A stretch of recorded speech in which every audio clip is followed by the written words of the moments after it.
All right, let's dive right in. Today, we're cracking open the ultimate sales playbook. We're going to turn the art of selling, which can feel, a little unpredictable, into a repeatable science. This is a super clear four-step guide, and it's designed to take you all the way from finding a prospect to getting that contract signed. So, let's get into it. So, are you tired of hearing no? Just frustrated by deals that seem to stall out for no reason? Yeah, we've all been there.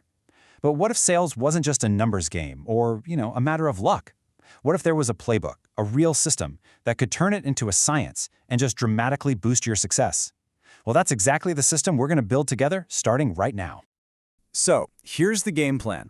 We're going to walk through a really simple but incredibly powerful four-step framework. And listen, this isn't about some kind of magic trick or a secret handshake. It's a system you can use over and over again. It covers finding your target, making that all-important first contact, mastering the actual conversation, and then, of course, securing the close. Let's jump right into step one, find your target. This is all about shifting your whole approach from, a scattergun, just spraying your message everywhere and hoping something sticks, to the precision of a sniper. Because honestly, nailing this first step is the foundation for everything that comes next. So, the secret weapon here is what we call the Ideal Customer Profile, or ICP. And this isn't some vague idea. It's a crystal clear, precise description of the perfect company for you. It's defined by stuff like their size, their industry, the specific problems they have, and of course, their budget. When you get this right, the whole sales process just gets so much easier because you know right from the get-go that you're talking to the right people. Okay, so how do you actually build one? You've got to get specific. You start with these key things. What's the company size and industry? And this is critical. Who is the person, what's their title, who actually feels the pain that you solve? And what exactly is that pain? And finally, what's their budget look like? Answering these questions literally transforms your prospecting from just random guesswork into a smart, data-driven strategy. All right, so you know who to target, but the million-dollar question is when, right? When's the best time to reach out? That's where these trigger events come in. Think of them as flashing green lights, signals that a company might be ready to buy. Did they just get a bunch of funding? That's cash to spend. A new executive just started. They're going to want to make their mark. Watching for these signals is basically like getting a VIP invitation to start a conversation. And that leads us perfectly into step two. You found your target, now it's time to actually make first contact. And this is so important. You have to master those first 10 seconds. Because let's be honest, that first impression, it's everything. I'm serious, 10 seconds. That's it. That is the entire window you have to grab someone's attention and earn their permission to keep the conversation going. Whatever you say first, whether it's an email, a call, whatever, it has to be quick, to the point, and make it super easy for them to say, okay, go on. So what does that look like in the real world? Let's break down two killer templates. On the left, you see a LinkedIn message. It's short, it mentions a specific trigger, and it just asks a simple question. The email on the right does pretty much the same thing but adds a little social proof. And what's the key here? Notice that neither one is a pushy sales pitch. They're just designed to open a door. So why does this simple formula work so incredibly well? It all comes down to a little bit of psychology. You follow this pattern, start with a personalized trigger to show you did your homework, add a little social proof to build some trust, and then you end with a really low-risk ask. That combo is designed to lower their guard and makes it way more likely they'll actually respond. All right, so you've made contact, you've got a response, awesome. Now we're at step three, mastering the conversation. This is where we go beyond the templates and we get into the psychology of influence. This is all about understanding what really makes your buyer tick and then guiding the conversation based on that. These 6 principles, they're basically the cheat codes for persuasion. For example, if you give a prospect a really valuable insight, that triggers reciprocity. They kind of feel like they owe you something in return. Or if you show them case studies of other happy customers, you're using social proof and authority.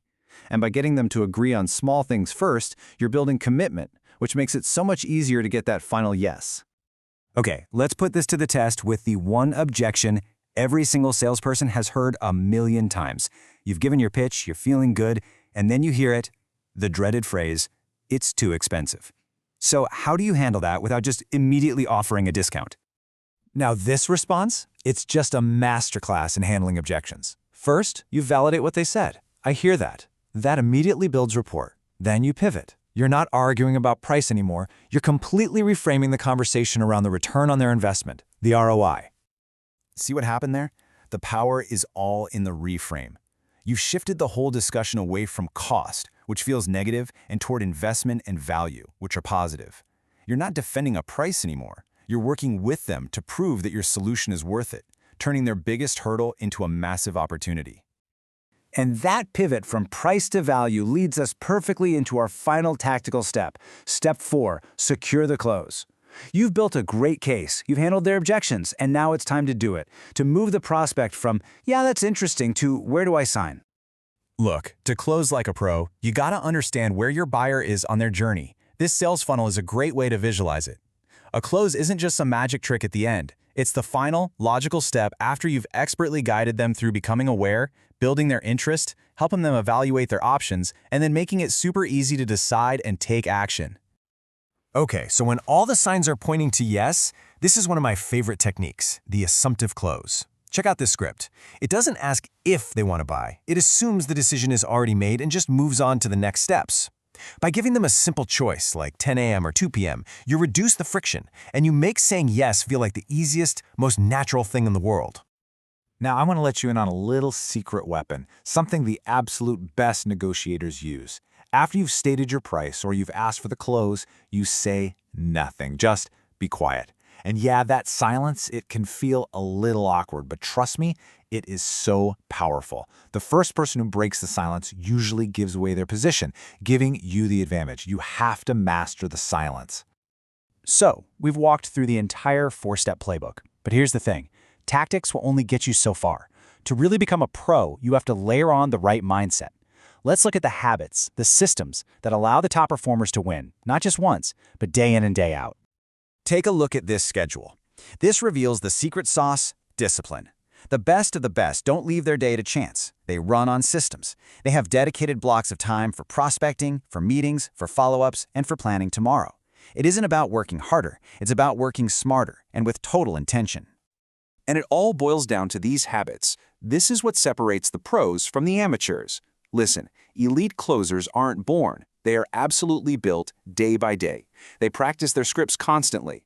They see rejection not as failure, but as valuable information. They are obsessed with their numbers, and they never, ever stop learning. All right, we've covered the entire playbook, from A to Z, from finding that perfect customer to building the mindset of a true champion.